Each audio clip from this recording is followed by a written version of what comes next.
आज से 16 साल पहले एक एनिमेटेड मूवी रिलीज हुई थी जिसका नाम था how to train your dragon. और अब अभी मतलब कि 2025 में इसका लाइव एक्शन रिलीज हुआ है इसी नाम से, how to train your dragon. शायद आपने ये एनिमेटेड मूवी देखी हो लेकिन मैंने नहीं देखी है, और एक तरीके से वैसे देखे तो ये अच्छा हुआ क्योंकि जिन्होंने ये दोनों मूवीज देखी हैं तो उनका ये कहना है कि बहुत सारी चीजें सेम टू सेम है, जैसे कि स्टोरी और सारे कैरेक्टर्स और कुछ तो फ्रेम भी एकदम सेम है। तो बेसिकली एनिमेशन को लाइव एक्शन बना दिया है एंड बस। पर क्या ये काम भी ये मूवी अच्छे से कर पाती है, चलिए जानते हैं। एक वाइकिंग कबीला, जिस कबीले के मुखिया का एक भोला भाला और सीधा बेटा जिसका नाम है हिकअप, जिसकी ये कहानी है। कबीले और ड्रैगन्स के बीच में कई सालों से लड़ाई चल रही है, जिस लड़ाई में कई कबीले के लोग और ड्रैगन्स मारे गए। पर हिकअप कबीले के बाकी आम लोगों की तरह नहीं है, सब ड्रैगन से लड़ना चाहता है, लेकिन हिकअप इस बात के खिलाफ है। वो शांति चाहता है और कबीले और ड्रैगन्स के बीच में जो लड़ाई हो रही है उसके पीछे का रीजन क्या है वो जानना चाहता है। उसका ये कहना है कि ड्रैगन्स उतने भी बुरे नहीं होते जितना लोग कहते हैं, और इस कहानी में उसकी दोस्ती एक ड्रैगन से होती है। अब बाकी इसके अलावा पूरी कहानी क्या है, आगे क्या होता है वो आप देखना। तो अब सबसे पहले बात करते हैं वीएफएक्स एंड सीजीआई, जिसका काम एकदम बेस्ट था, सही था। ऐसा नहीं कि एकदम मास्टरपीस लेवल का जैसा आपने पहले कभी किसी और मूवी में नहीं देखा होगा। इस मूवी से अच्छे अच्छे वीएफएक्स हमने बाकी और मूवीज में देखे हैं, लेकिन इसका मतलब ये नहीं कि इसके अंदर जो वीएफएक्स एंड सीजीआई वो बेकार है।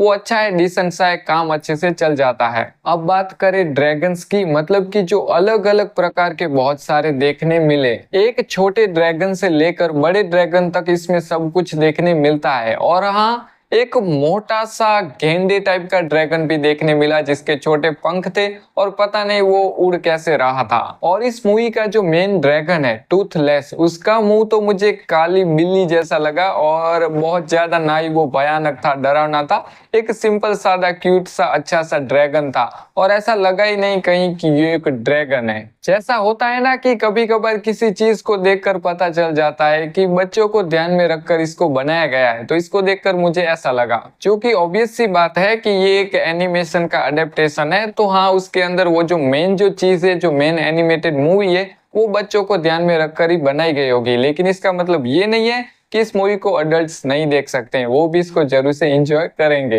अगर ड्रैगन्स के सीन्स की बात करें तो जो सारे आसमान में सीन्स देखने मिले, ड्रैगन्स उड़ रहे थे और उस पर अगर कोई बैठा है तो वो सीन्स मुझे अच्छे लगे। और इस मूवी की खासकर जो कास्ट है वो एकदम मुझे बेस्ट लगी, परफेक्ट थी और सबका परफॉर्मेंस एकदम बेस्ट था। लीड जो कैरेक्टर है वो एकदम बेस्ट, सही तरीके से जैसा उसे होना चाहिए, एक इनोसेंट, तो वो एकदम बेस्ट तरीके से प्ले किया गया है। और वहीं इसकी लीड एक्ट्रेस की बात करें जिसका मूवी में नाम है एस्ट्रेड, जो निको पार्कर की, मतलब निको पार्कर नाम की जो एक्ट्रेस है उसने प्ले किया है, जिसको मैंने जब मूवी में देखा तो मुझे ऐसा लगा कि इसको मैंने पहले कहीं तो देखा है। लेकिन मूवी पूरी मैंने वहां पर देख ली सिनेमा में, लेकिन मुझे याद ही नहीं आया कि मैंने इसको कहां पर देखा है। लेकिन बाद में जब मैंने गूगल किया तो मुझे पता चला कि द लास्ट ऑफ अस के पहले सीजन में मैंने इसको देखा था, जिसमें इसने जोल की बेटी का रोल प्ले किया है। मूवी का budget $150 million, run time 2 hours and इसकी हिंदी डबिंग एकदम बेस्ट की गई है। और इन दोनों मूवीज के डायरेक्टर एक ही हैं। ये एक फैमिली फ्रेंडली मूवी है जिसे बच्चे भी आराम से देख सकते हैं, कोई प्रॉब्लम नहीं है। लेकिन हाँ, एक छोटा सा किस का सीन है तो अपने हिसाब से देख लेना, वैसे कोई बड़ी प्रॉब्लम नहीं है।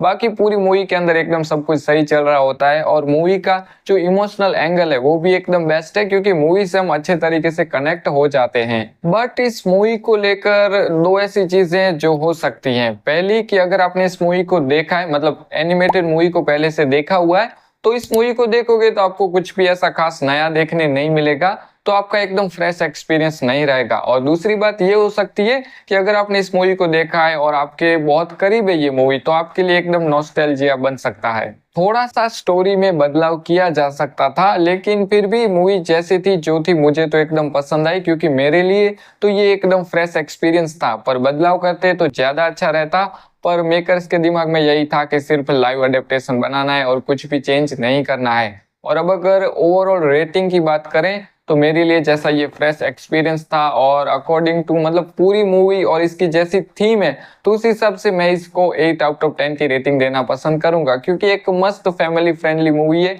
अच्छे से टाइम निकल जाता है। और अगर आपने अभी तक देख ली तो आपको कैसी लगी इस मूवी को लेकर, आपका क्या ओपिनियन है वो मुझे जरूर से कमेंट में बताना। तो मिलते हैं नेक्स्ट वीडियो में। एंड आज भी भूल गया लास्ट वीडियो की तरह कि ऐसी और सिनेमा वीडियोस के लिए सब्सक्राइब कर लेना।